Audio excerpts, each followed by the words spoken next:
Olá, tudo bem? Vamos prosseguir aqui no nosso curso de prática civil e agora nós vamos analisar a estrutura do recurso especial. É isso mesmo, aquele recurso que é cabível contra decisões para o STJ, né?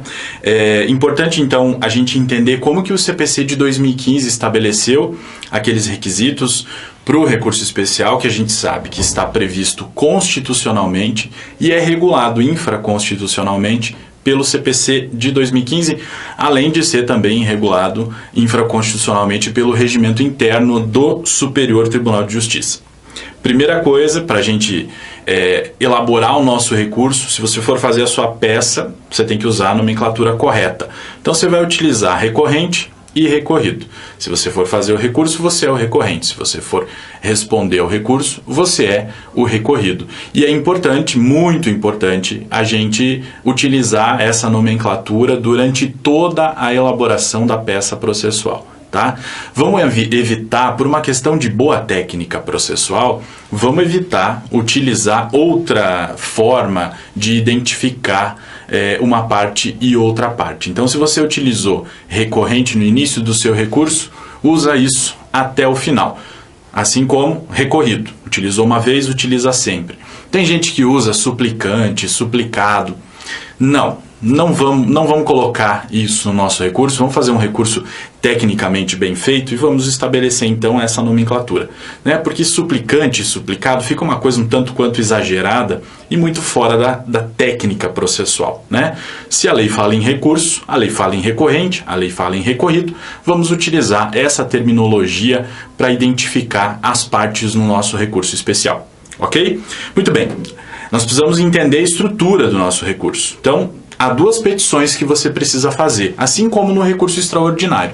Você vai fazer uma petição de apresentação e depois uma petição com as razões do seu recurso. Nessa primeira petição de apresentação, que é dirigida ao juízo AQO, ou seja, você vai endereçar a sua petição de apresentação do seu recurso especial para o Tribunal de Justiça ou para o Tribunal Regional Federal que proferiu o acórdão contra o qual você está interpondo o recurso especial.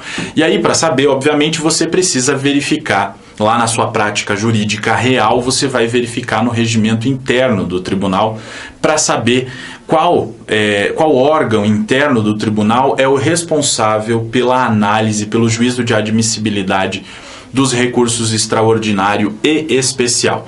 Então, se não for a presidência do tribunal, vai ser alguma vice-presidência do tribunal. Na peça da OAB, como você não vai ter essa informação a respeito, né, de qual órgão dentro do tribunal, você dirige ao presidente do tribunal, seja o Tribunal de Justiça, seja o Tribunal Regional Federal, ok? Então você dirige ao juízo AQO, que é o tribunal que proferiu a decisão contra a qual você está interpondo o recurso especial. Depois disso, você vai apresentar as partes, né? Vai fazer a qualificação das partes. É obviamente que na sua prática você não precisa fazer uma qualificação completa, porque afinal de contas essa qualificação já consta dos autos. Então não há necessidade de repetir essa qualificação completa no recurso especial. Entretanto, se você estiver fazendo uma prova da OAB e houver esses dados estiverem disponíveis lá na prova da OAB, é importante você fazer a qualificação completa, ok? E, além disso, você vai fazer um requerimento de recebimento e de remessa dos autos ao juiz a quem vai datar e vai assinar, ok? É importante esse requerimento nessa petição de apresentação. Então, recorrente, vem à vossa presença apresentar recurso especial em face da decisão proferida nas folhas tais ou no movimento tal, de ação proposta pelo recorrente em face de, daí qualifica a outra pessoa. E, em vista disso, requer o recebimento desse recurso especial e a sua posterior remessa ao Superior Tribunal de Justiça, a fim de que ele analise o conteúdo do recurso, ok? Mas é muito importante nessa petição de apresentação você fazer o pedido de recebimento do recurso, porque esse juízo de admissibilidade no recurso especial e assim também no recurso extraordinário, ele é feito duas vezes, né? A gente já sabe disso. Ele é feito uma vez pelo Tribunal ACO e uma segunda vez, no caso do recurso especial, pelo Superior Tribunal de Justiça. Ok? Então nós finalizamos dessa forma a nossa petição de apresentação do recurso especial. É muito simples, uma folha só, você resolve a sua petição de apresentação. Ok? E aí nós vamos para a petição das razões do nosso recurso especial. E a estrutura é muito semelhante à estrutura do recurso extraordinário, com a diferença que aqui no recurso especial não há aquela exigência constitucional que é feita no recurso extraordinário, né, para você comprovar a repercussão geral. Então esse tópico no seu recurso especial é desnecessário. Então vamos ver quais são os tópicos necessários na petição das razões de um recurso especial. Essa segunda petição, ela tem que ser dirigida ao juiz equem, quer dizer, ao STJ. Então você vai endereçar lá o Egrégio Superior Tribunal de Justiça, ok? Muito importante isso. Aí você pode fazer um tópico indicando a tempestividade e o preparo do seu recurso. Por que isso? É importante você fazer isso porque dois requisitos para admissibilidade do recurso estão na tempestividade, quer dizer, o recurso proposto dentro do prazo, e se na sua prova da OAB tiver informações a respeito do prazo, é importante você indicar o prazo final correto para mostrar para o avaliador que você sabe contar prazo processual, lembrando que prazos no CPC de 2015 agora são contados em dias úteis, certo? Então é muito importante você lembrar disso. E indicar que você fez o preparo necessário, quer dizer, que você efetuou o pagamento das custas exigidas para esse tipo de recurso, ok? Na sua vida real, na sua prática civil real, obviamente que você vai juntar os comprovantes de preparo.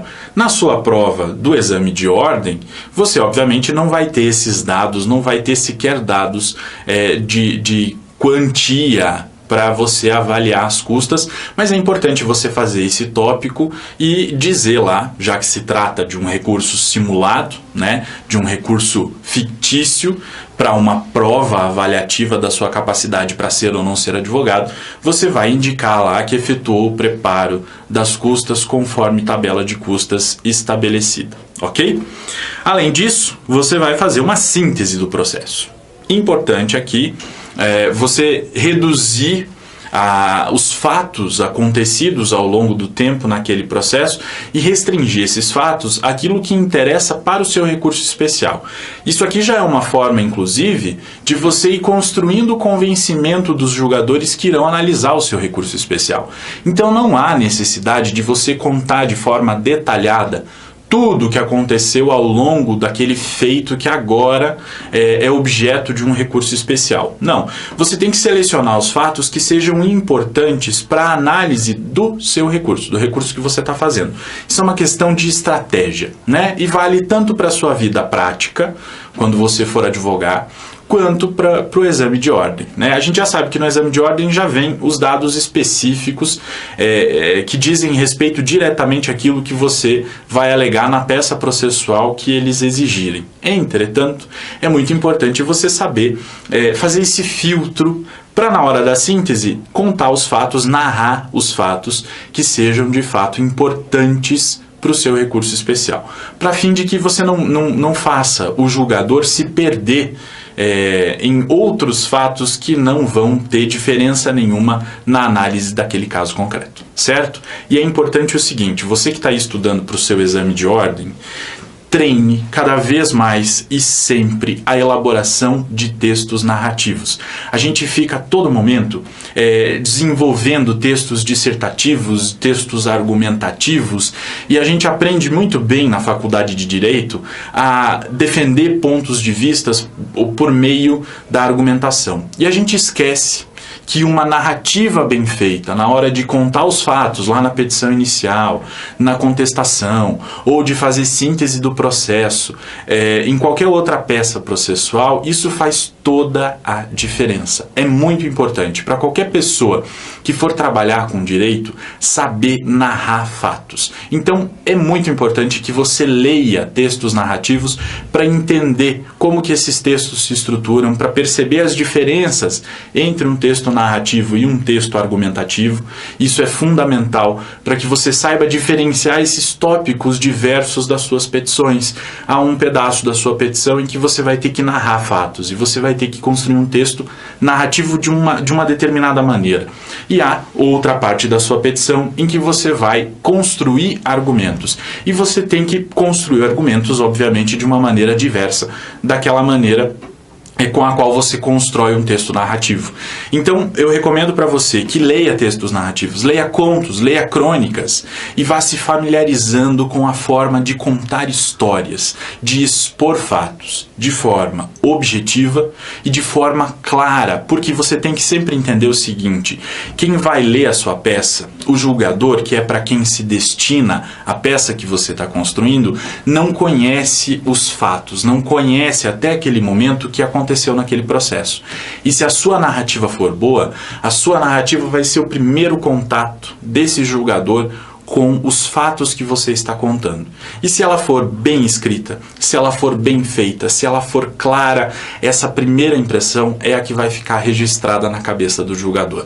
E isso vale tanto para a sua prática real quanto para o seu exame de ordem. Porque o avaliador vai ler o seu texto narrativo em primeiro lugar. E se ele entender o seu texto narrativo, já vai ter com certeza iniciado a avaliação de outra maneira. Então vale muito a pena você buscar saber mais a respeito da qualidade e da importância dos textos narrativos para o direito.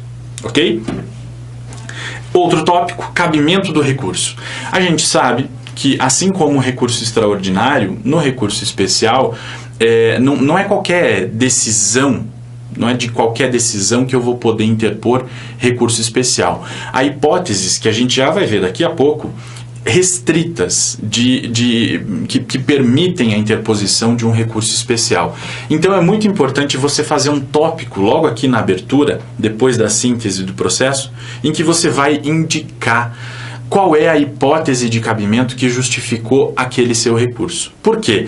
Lá no STJ, e assim também no STF, há uma série de entendimentos no sentido de restringir o acesso do jurisdicionado a esses tribunais. Então, a jurisprudência foi criando, além dos filtros legais e constitucionais, e às vezes até mesmo de forma arbitrária, a jurisprudência foi criando outros filtros diferentes, né, para restringir o acesso, para restringir a chegada de mais recursos a esses tribunais de natureza superior. E aí é muito importante você fazer esse tópico aqui, um tópico resumido, em que você vai apresentar para o julgador quais são as hipóteses ou qual é a hipótese de cabimento do recurso que você está fazendo. Certo? Não precisa aqui você desenvolver a argumentação de forma completa, porque isso você vai fazer depois. Aqui você vai resumir e vai dizer, olha, este recurso aqui diz respeito a um acórdão que feriu a lei federal, que deu à lei federal interpretação diversa daquela que haja dado outro tribunal. E daí já vai identificar aí qual é a hipótese de cabimento desse recurso especial. Isso vai te facilitar no momento do julgamento, no momento da análise do seu recurso, ok? Mas não é um tópico obrigatório. Assim como não é um tópico obrigatório aquele tópico da tempestividade e do preparo. Mas é bom fazer.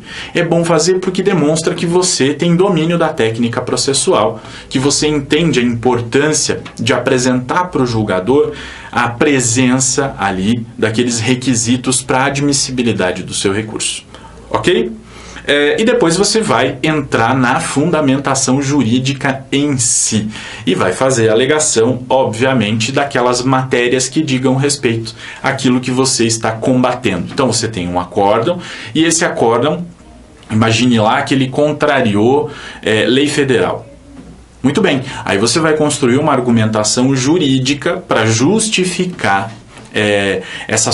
esse seu pedido de reforma da decisão ou esse seu pedido de anulação da decisão. E aí você vai fazer, utilizando ali os critérios de importância das alegações, obviamente, você vai fazer primeiro, se você tiver, as alegações de natureza processual, ou seja, aquelas alegações que poderão levar a anulação do acórdão contra o qual você está manejando aquele recurso especial.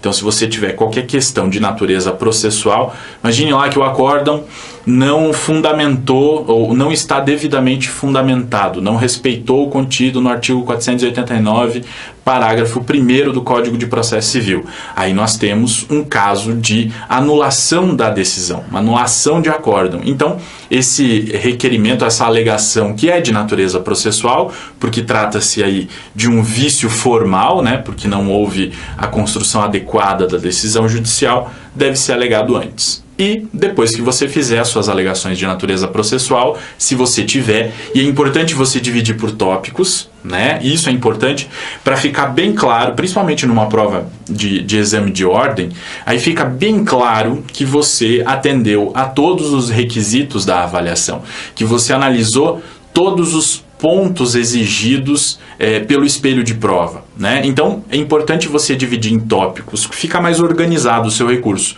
E até mesmo na vida real, você vai dividir em tópicos lá para facilitar a vida do tribunal no momento da análise do seu recurso. As coisas ficam mais claras, mais bem apresentadas. Depois que você apresentou, então, os seus argumentos de natureza processual que possam levar à invalidade de algum ato processual, você pode, então, fazer as suas alegações de natureza material, né? Se houver também, porque às vezes são só questões de natureza processual, mas pode haver questões de natureza material também, quer dizer, o acórdão deu ao direito material uma destinação equivocada a partir da interpretação equivocada de um texto normativo.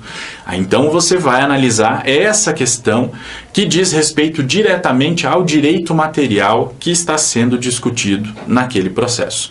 Então você vai escalonar a sua fundamentação dessa forma. Primeiro as questões processuais e depois as questões materiais. Agora uma coisa, não é todo recurso especial que vai ter questões processuais e questões materiais.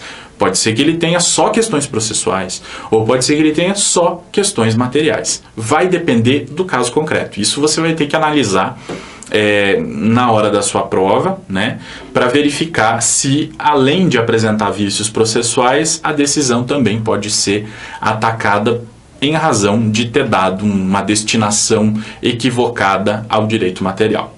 Ok?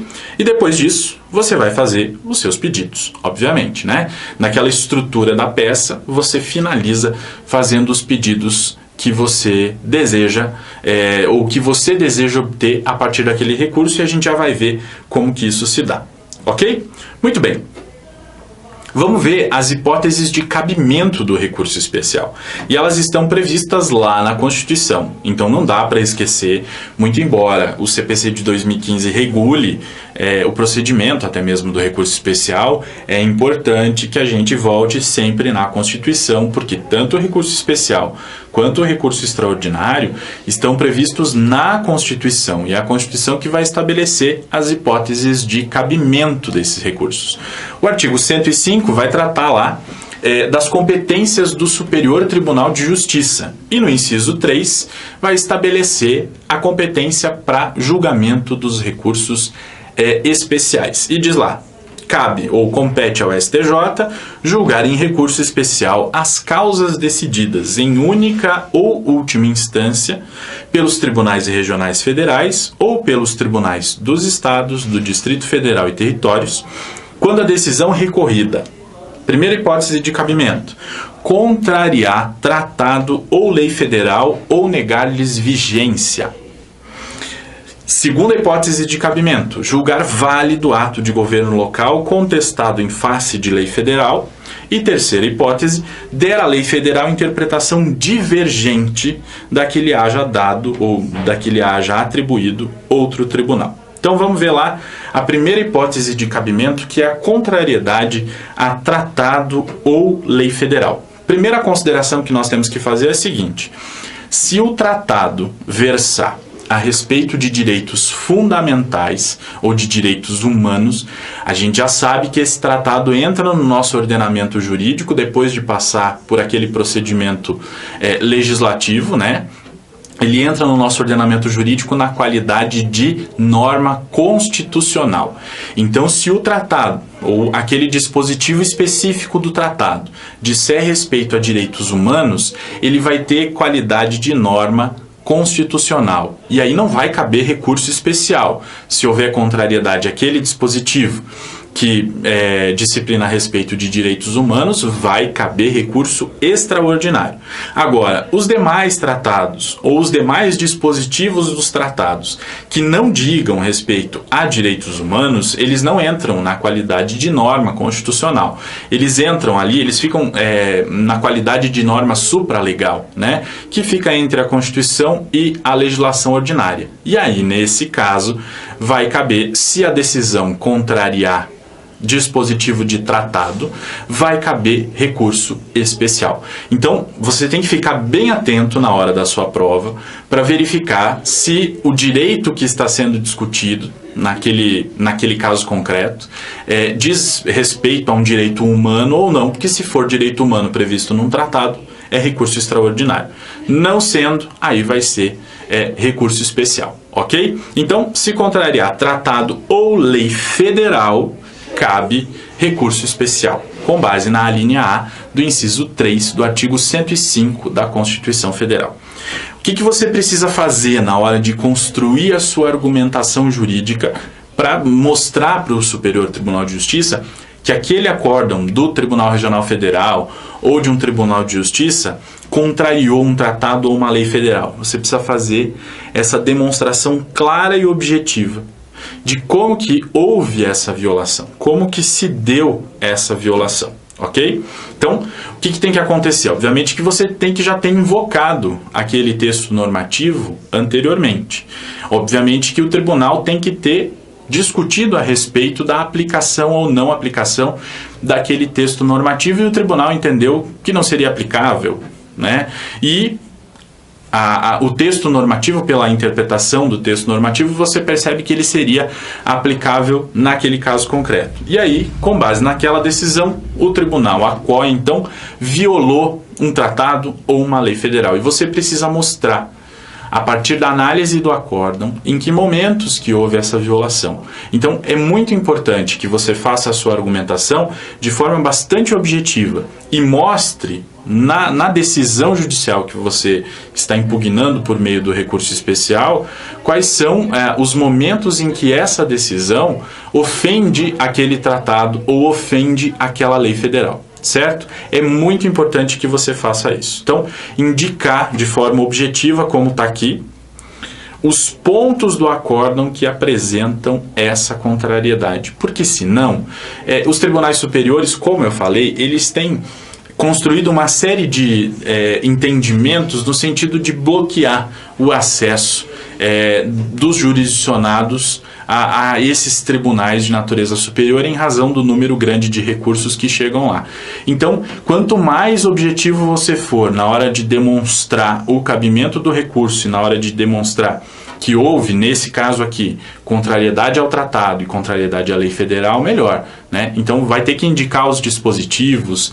Esses dispositivos, isso é importante, eles devem ter sido discutidos antes, né? Porque o STJ vai exigir o pré-questionamento desses requisitos, né? Então, esses requisitos têm que ter sido efetivamente discutidos pelo Tribunal de Justiça ou pelo Tribunal Regional Federal. E se não forem, obviamente que a gente sabe que vai caber os chamados embargos de declaração.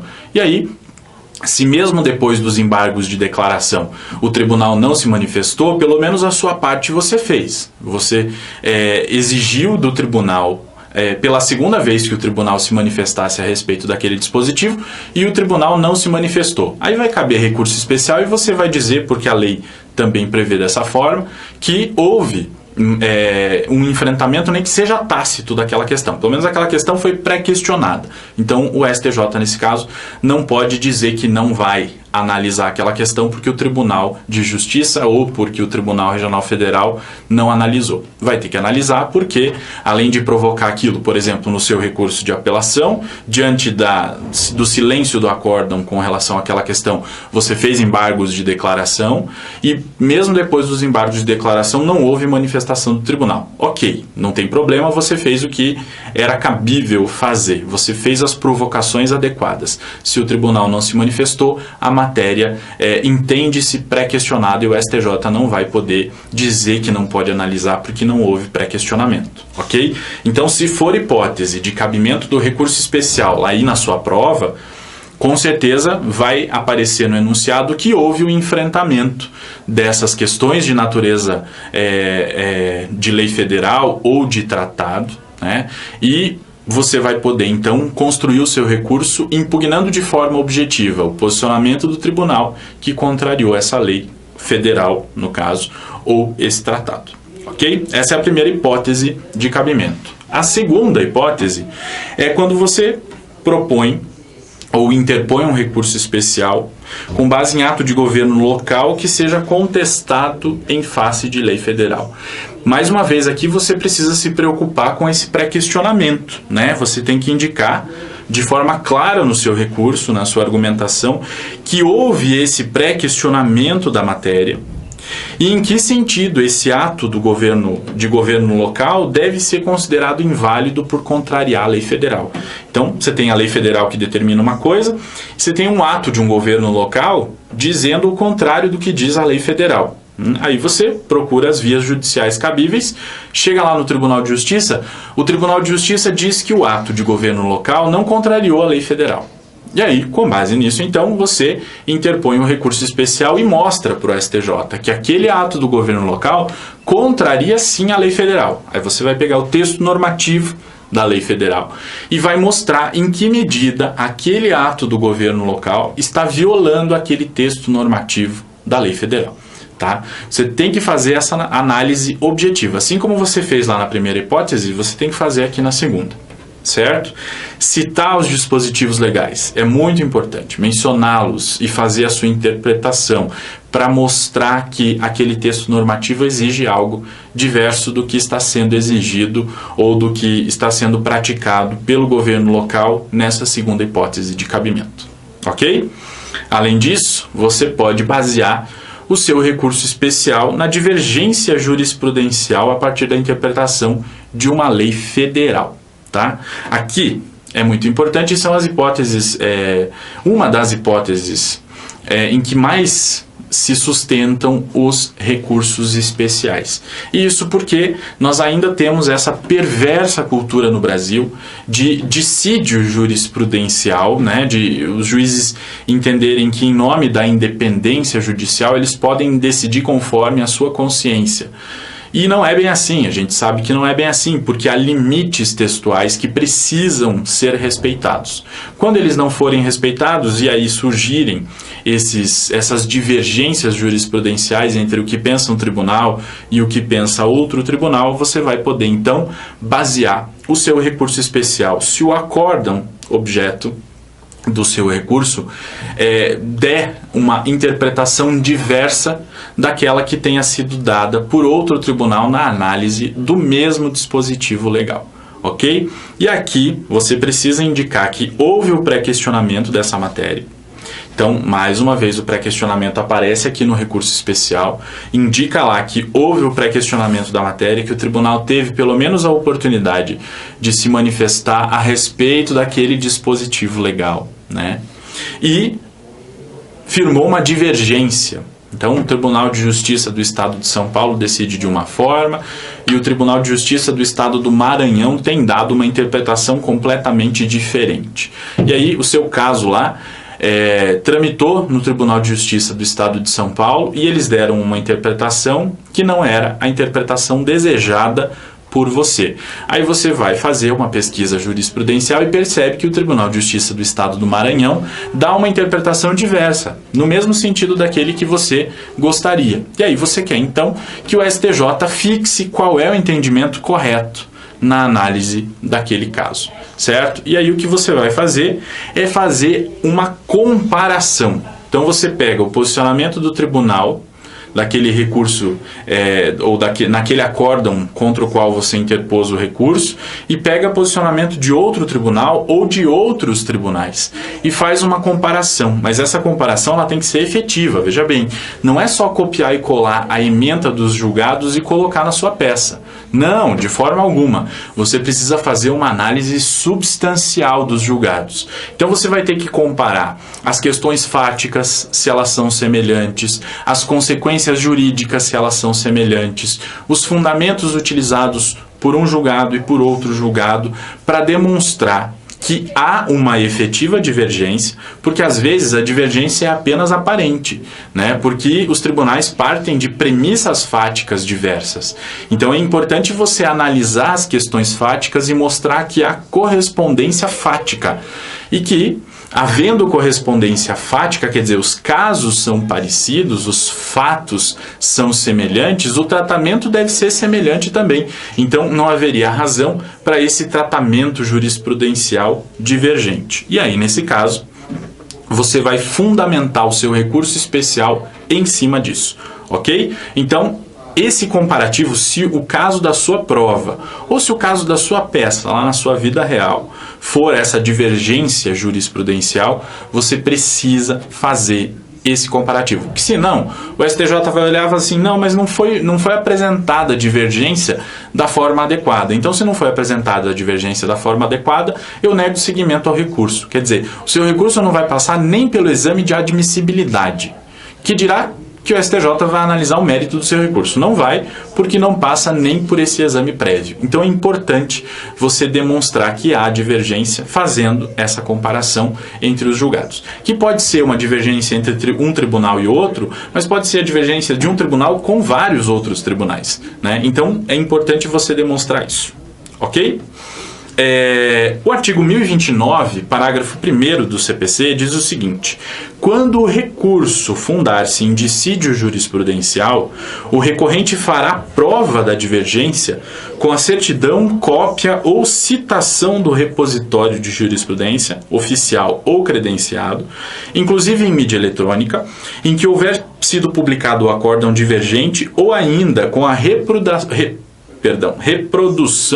de julgado disponível na rede mundial de computadores, com indicação da respectiva fonte, devendo-se, em qualquer caso, isso aqui é importante, mencionar as circunstâncias que identifiquem ou assemelhem os casos confrontados. Essa é a parte importante, principalmente para o seu exame de ordem. Se for o caso de recurso especial, cabível com base nessa hipótese aqui de divergência jurisprudencial, você precisa mencionar essas circunstâncias que identifiquem os dois casos, ou os vários casos. Quer dizer, essas circunstâncias fáticas que vão tornar aqueles casos semelhantes para que você possa exigir do STJ que ele uniformize o entendimento e diga que, olha, a melhor interpretação para essa lei federal, para esse dispositivo de lei federal, em casos assim, é esta, certo? Que é isso que você deseja a partir do seu recurso especial com base nessa hipótese de cabimento.